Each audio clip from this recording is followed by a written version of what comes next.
Hi, I'm Dr. Bertice Berry, and I really need to tell you this story.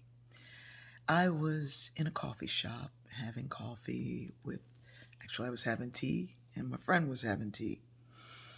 Um, a woman came in, and she was without a house. She had all her possessions on a cart that she was pushing. She went up to someone and said, "Would you buy me some coffee?" The person kind of ignored her. She came over to us and said, "Will you buy me breakfast?" I guess we looked wealthier than the other people. The person who was with me looked away. And I looked at her and I said, "What's your name?" She told me her name. I told her mine. Actually, I told her my name first. I said, "My name's Bertice. What's your name?" She gave me her name. I said, "Yeah, go ahead, order breakfast and I'll come up and pay." She timidly said, "Will you come with me?" I said, "Yes." She had a beautiful name. Oof.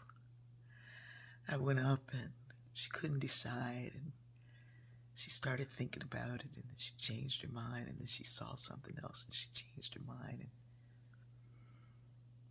the people, young, beautiful young people, treated her with as much dignity as they had given me.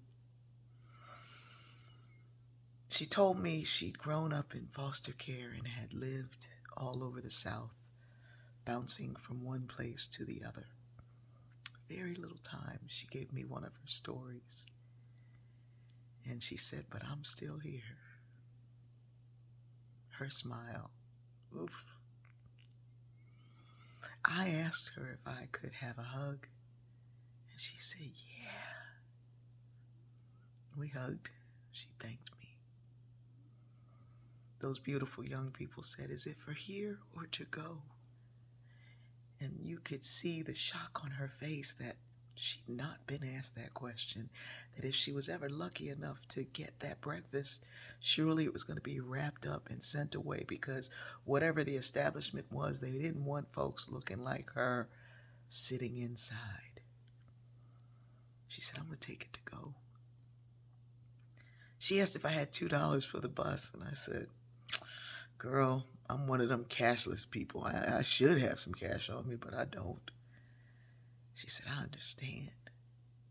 Thank you for this breakfast." She said, "But you know what? Thank you for asking me my name. Thank you for letting me tell you my story."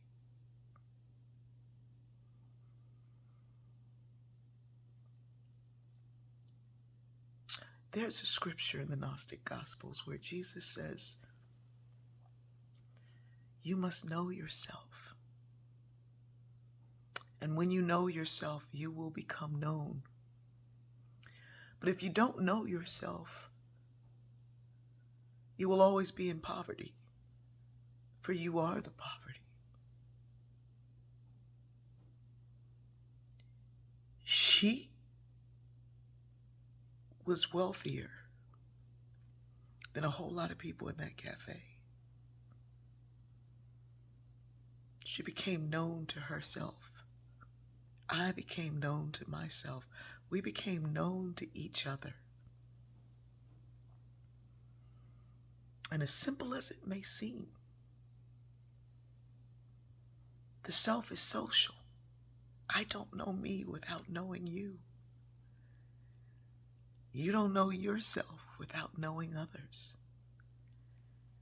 Sharing these stories may seem like nothing to somebody, but to those who become known by listening and by hearing their own stories, by sharing them with someone else, we are becoming the hope. I'm so glad I met her.